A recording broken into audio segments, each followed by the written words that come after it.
ఈ పాలమూరు గడ్డ ఇది రైతుల వేదిక. ఈ రైతు పండుగలో వేలాదిగా తరలి వచ్చి ఈనాడు మేము సంతోషంగా ఉన్నాం.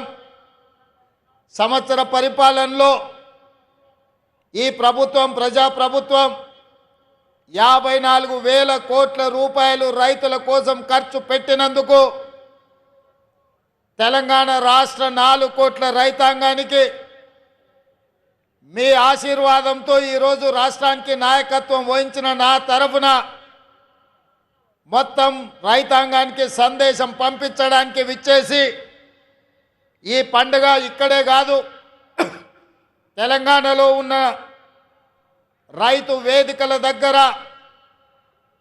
లైవ్లో లక్షలాది మంది రైతులు ఈ పండుగ కార్యక్రమాన్ని పాలమూరు జిల్లాలో జరుగుతున్న ఈ ఉత్సవాన్ని ప్రత్యక్షంగా తిలకిస్తున్నారు.